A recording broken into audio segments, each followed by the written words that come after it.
All right, so in this lecture, we're going to continue looking at ways of creating new Taylor series from old Taylor series. So Taylor series that we know. We can take Taylor series that we know and do things to them because they're just polynomials and create Taylor series for new functions. All right, so you might remember from the last lecture, we looked at a couple of examples. Example 2 was essentially 1 over 1 plus x. All right.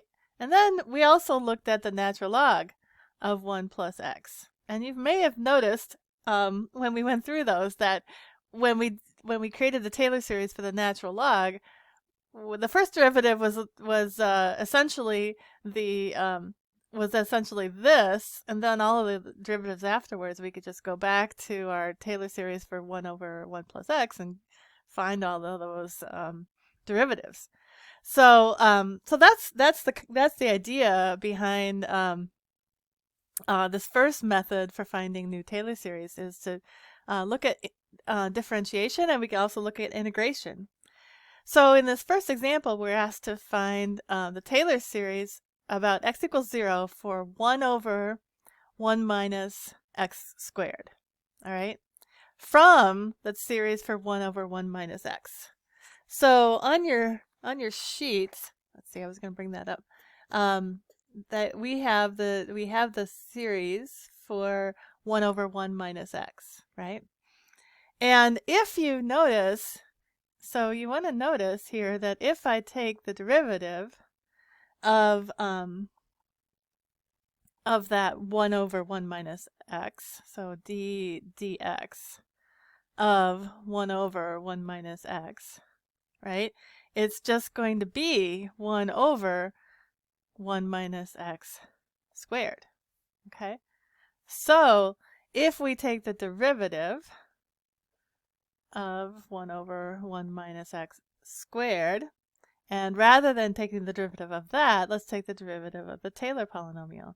So, or the Taylor series, right? Which is a polynomial that goes on forever, right? So we're going to take the derivative of the Taylor series for 1 over 1 minus x, which we can just get off of the reference sheet, right? So we have 1 plus x squared plus x cubed plus x to the 4th, and so on. Okay? And that's easy enough because it's just a polynomial, it's just using the power rule. So you're going to get hang on. Yeah, the derivative of 1 is 0. So actually the derivative of x is just going to be 1. Right? So I'm going to start with 1.